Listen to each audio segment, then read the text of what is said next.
बन गया, धारा 370 खत्म हो गई और काशी विश्वनाथ आगे है।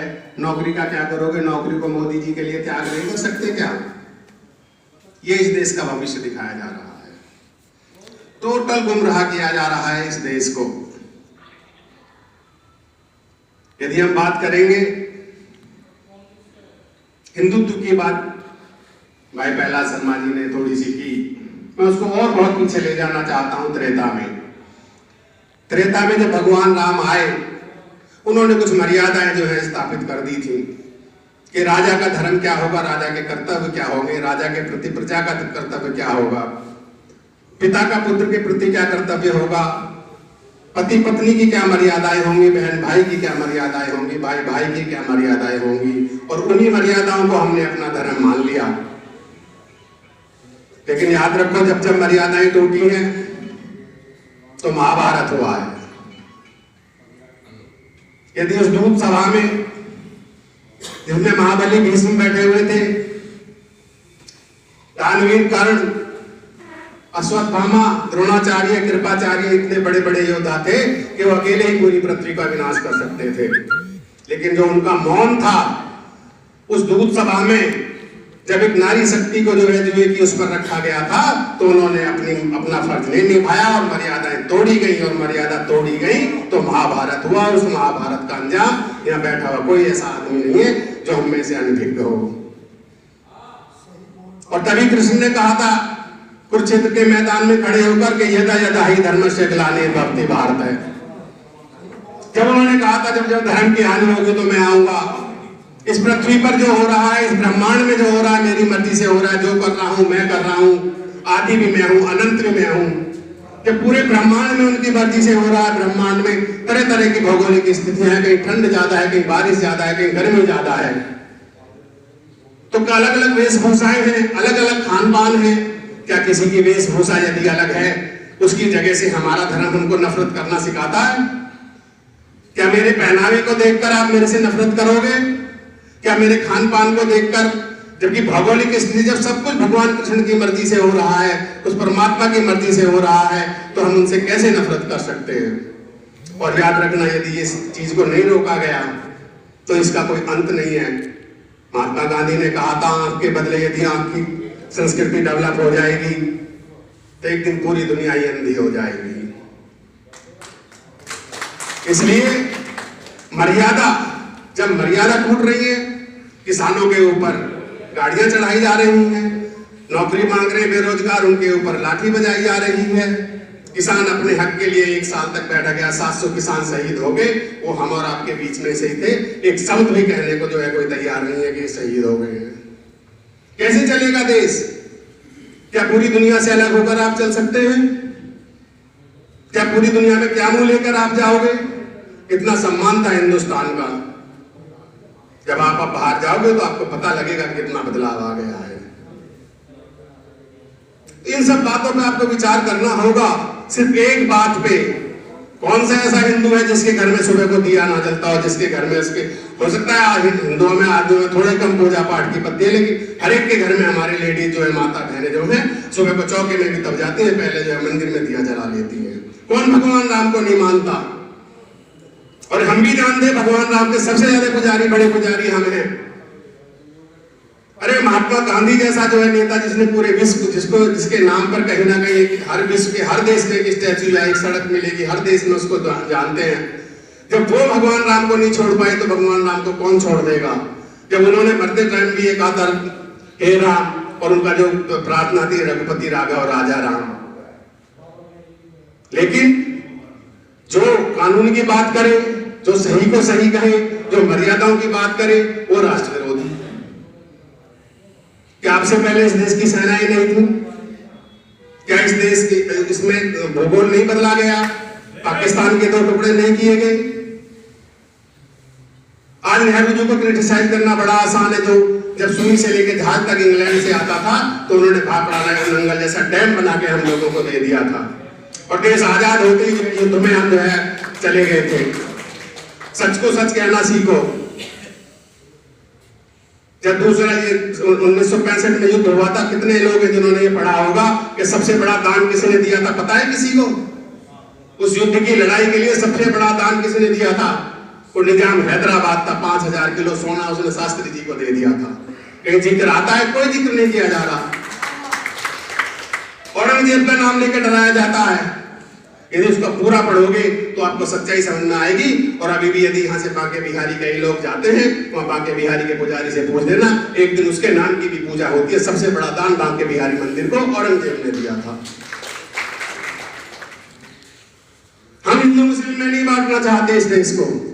हम आपसे कहते हैं जो सही है उसको करो। यदि आपको लगता है कि समाजवादी लोगों ने आपके बीच में काम किया है तो हमारा हक बैठता है कि आप लोग जो है, और हमेशा मैंने यही बात कही है कि आप लोग हमें वोट दो, हमारा समर्थन करो। अभी बताया इन्होंने किसी का वो दीवार टूट रही थी, आज मुझे याद आ रही है अहमद शर्मा जी की, वो आज हमारे बीच में नहीं है। वो यहाँ के शियानी के जिम्मेदार, कई जिम्मेदार बड़े त्यागियों को लेकर मेरे घर पर आए थे। नाम लेना उचित नहीं है। उनके फार्म हाउस तोड़े जा रहे थे, आदेश हो गए थे और 50 लाख रुपए तक देने को तैयार थे अधिकारी को। जब वो मेरे पास आए तो मैंने डीसी को फोन करके कहा, मैंने कहा जी एक भी फार्म हाउस नहीं टूटेगा, और यदि टूटेगा तो ये बता दो ये शादी कहाँ होंगी। उन्होंने दूसरे अधिकारी को कह दिया उनसे बात करो, कहने लगे जी मेरे को तो आदेश है, मैं तो तोड़ूंगा। कम से कम फोन पे जो है उनके सामने 40 मिनट तक बात हुई। मैंने कहा जी तो आप बुलडोजर लेके आ जाओ, सबसे आगे मैं लेटा हुआ मिलूंगा, मेरे ऊपर चढ़ा देना। आज वो सारे फार्म हाउस सलामत है, उनसे पूछ लेना और उनको पता भी लग जाएगी मैं किसके लिए बात कर रहा हूं। किसी के साथ अन्याय हुआ हो, कहीं ऐसा नहीं हुआ कि समाजवादी पार्टी वाले ने कहा भी तूने ये गलत कर दिया है और हम तेरे साथ नहीं है। ये जरूर कहा होगा कि तुमने गलत किया है, चल कोशिश करेंगे तुझे बचाने की, तेरा साथ हम देंगे। लेकिन पता नहीं वोट के टाइम पे क्या बात हो जाती है, आप फिर उसी उसमें घूम जाते हो। जो लोग मर्यादा तोड़ रहे हैं, जो हमारे बच्चों का भविष्य खराब कर रहे हैं, आप इकोनॉमी को देख लेना, मार्केट में पैसा नहीं है। फैक्ट्री वालों से पूछ के देखो, दुकानदार वालों से पूछ के देखो। पहला लॉकडाउन जब लगा था तो लोगों ने जिनकी जो जमा पूंजी थी उससे अपना गुजारा कर लिया था। दूसरा लॉकडाउन लगा तो लोगों ने कहीं प्लॉट ले रखा था, फालतू किसी ने मकान ले रखा था, किसी ने किसी को कहीं दे रखे थे, उस पैसे से गुजारा कर लिया। अब लोगों पे कुछ नहीं बचा हुआ है। क्या नोटबंदी करके पैसा, ब्लैक मनी वापस आ गया? क्या विदेशों में जमा काला धन वापस आ गया? सच्चाई आप पूछने को तैयार नहीं है उन लोगों से। आए पूछिए उनसे कि कहां गया काला धन, कहां गए 15 लाख, कहां गई 2 करोड़ नौकरियां? बस ये 2 चीज याद है। कितने वादे किए गए थे, लेकिन कितने सिटी बनाने को कहा था? 100 सिटी हर साल बनाएंगे। कौन सी सिटी बताया था? कोई एक सिटी बनी है, स्मार्ट सिटी। हर विधायक को कहा गया था एक गांव को स्मार्ट गांव बनाएगा, कोई गांव बनाए स्मार्ट?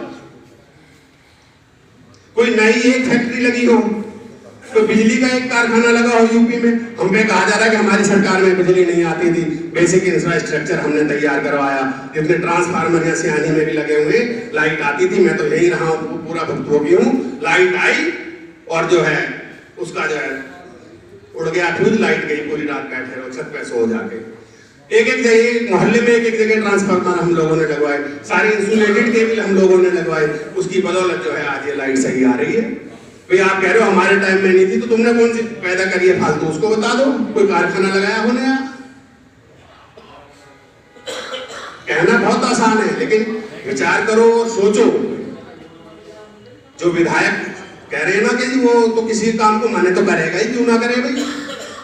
फ्री में वोट दे रहे हो, तुम्हारे पास आता नहीं, तुम्हारा काम नहीं करता, तुम वोट उसको दे दो, तो क्यों तुम्हारा काम करेगा? इस बार बहुत बढ़िया मौका आया है। हिंडन का पुल जब सरकार आई थी तभी टूट गया था, आते ही 1-2 महीने बाद ही कि 2 महीने बनवा देंगे, पूरा कार्यकाल खत्म हो गया, अभी तक तो वहां कुछ हुआ ना, देख लो हुआ हो तो। बराबर वाला 3 महीने बन गया, और बराबर वाला 3 महीने बन गया था। और हमारे क्षेत्र के जो लोग हैं उनकी खुशहाली तो राजनगर एक्सटेंशन से आई है। जब से ये एलिवेटेड रोड बना, उधर का बैक रोड बना है, तब से देख लो कितनी खुशहाली आ गई है। क्या हम लोगों की जमीनों के रेट के कौड़ियों में जा रही थी, अब करोड़ों में जा रही है। बच्चों के रोजगार भी हो गए, जिसके 150 का 200 की जगह भी बच गई है। कहाँ गए पंडित जी? 8-8, 10-10 दुकान उसी में बना लें, जितने की शादी ना हुई होगी उतने की वो 8 दुकान हो गई। सही कह रहा हूं ना? तो बड़े देख लो। और मुझे तो बड़ी खुशी हुई, मैंने उद्घाटन करा उस दिन गया मैं, अमरपाल शर्मा जी भी आए थे, बड़ी खुशी। अच्छी बात है, ये तो बहुत अच्छी बात है भाई, इसमें क्या है? तो आपको ये विचार कर लो, सोच लो अच्छी तरह से कि समाजवादी यदि काम करवाने हैं, जेपी कश्यप है, रात को आधी रात कान पकड़ के पहुंच जाओ, सुबह 5 बजे पहुंच जावे। ये तो इनके तो कुत्ते इतने बड़े बड़े हुए ना घुसने थे पहले। तो इसलिए मेरी आप लोगों से विनती है कि अब के जो है 10 तारीख को ये जो मौका आया इसे मत चूक जाना। इस बार अमरपाल शर्मा को ऐसा यहां से वोट करके निकाल देना कि हम भी उसके गला पकड़ के कह सकेंगे भैया ये बताइए हमने तुझे यहां से जिता के भेजा, क्योंकि एक एक बूथ की स्क्रूटनी होती है। जो एक्टिव पॉलिटिक्स में उनको पता है, जो एक्टिव पॉलिटिक्स में नहीं है, मेरे बूथ की वोट पूछी जाएगी कि तुम्हारी, मैं तो पहले निशानी में रह जब भी मुझे थोड़ी बहुत वोट मिलेगी, और अब तो वहां भी जाएगी पहुंच गया वहां भी सोच के लोग हैं वहां भी ना मिलती। जब हाथ खड़ा कितनी मिली? पिछली बार पता नहीं 62 वोट मिली थी, 650 बीजेपी की, और वीके सिंह आ जाए तो कोई पहचान ना पा रहा था।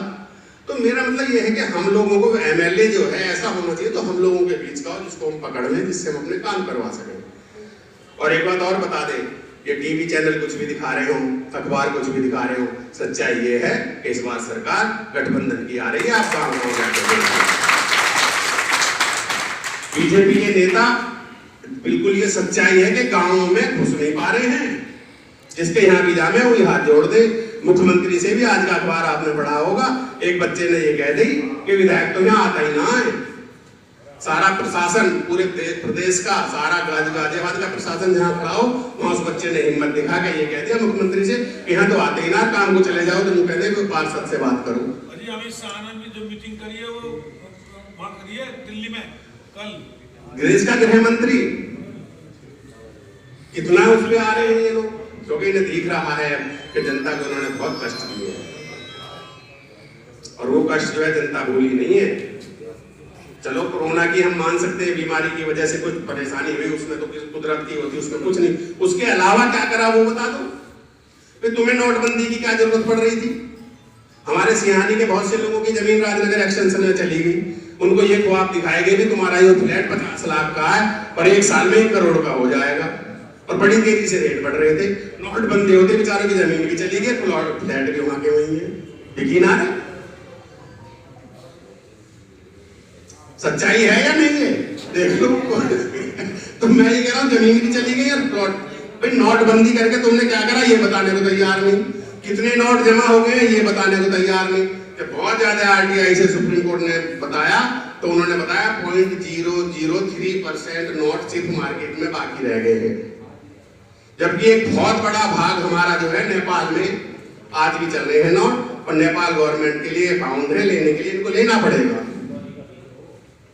सिर्फ एक नेपाल ही ऐसा कंट्री है दुनिया में जहां पे हमारा नोट भी चलता था। उन्होंने कहा भी हमें तो भारत सरकार ने कहा था तुम्हारे यहाँ नोट हमारे चल रहे, लो इनको वापस, असली नोट है, तुमने बंद कर दिया, तुम जानो। तो ये है कि हमें सोचना है भविष्य के लिए, भविष्य की योजनाओं के लिए। कोई जिला एक बता दो जिसमें एक बड़ा काम ना करा गया हो। 38,000 करोड़ इन्होंने बता दिया, 3800 करोड़ दे के गए थे यहाँ पे। गाजियाबाद में कितना जाम रहता था, कितने फ्लाईओवर बनाए। जब हापुड़ 20 जिले का ही पार्ट था, हापुड़ में 3-3 फ्लाईओवर समाजवादी लोगों ने बनाए।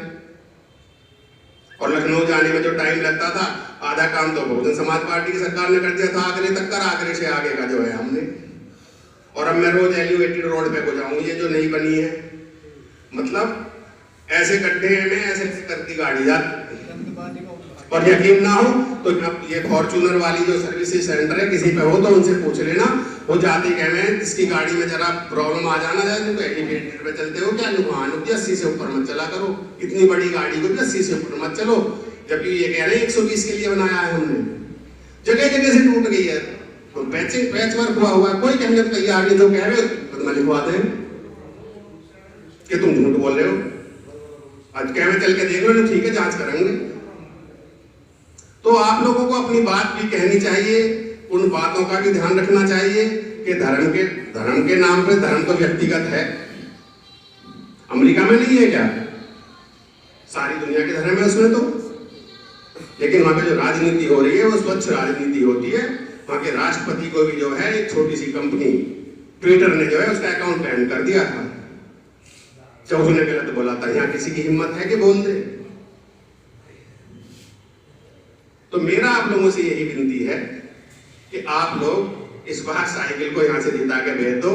हमारे मास्टर जी का नाम भी हो जाएगा, हम भी कहेंगे जाके कि जी आपने एक पार्षद मनोनीत किया था, ये उसकी बदौलत यहाँ से जीत के आए हो। भाई ये तो सब मालिक हैं। मैं तो भाई ये इनके रिप्रेजेंटेटिव हमने तो ये बनाए थे, कितना विरोध था जब आप इन्हें मनोनीत करवा के लाए थे? आप बता दो, था या ना था? सच्चाई ये है मास्टर जी को समाजवादी पार्टी में उस टाइम, भाई मैं तो यहाँ का हूँ, मैं तो जाने और जानता भी नहीं था कौन है। गलत तो ना कह रहा मास्टर जी उस टाइम हैं? और पहला शर्मा जी ने जो है कह दिया नहीं यही बनेंगे, तो हमने कहा यही बनेंगे, बनवा दोगे।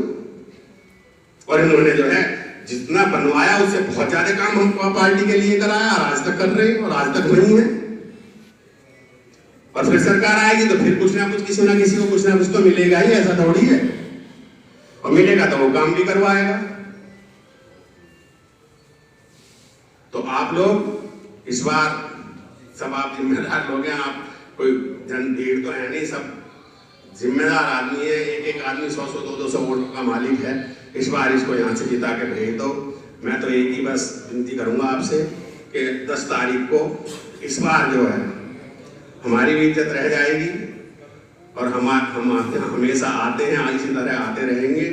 और बस एक शेर बाद में कह के खत्म करूंगा अपनी बात कि हम बंजारे हैं, मैं समाजवादियों के लिए कह रहा हूं कि हम बंजारे हैं, रिश्तों की तिजारत नहीं करते। हम बंजारे हैं, रिश्तों की तिजारत नहीं करते। मिलना है तो जीत ले मैदान में हमको, हम कभी अपने कबीले से बगावत नहीं करते। बहुत बहुत धन्यवाद। जय हिंद, जय भारत, जय समाज।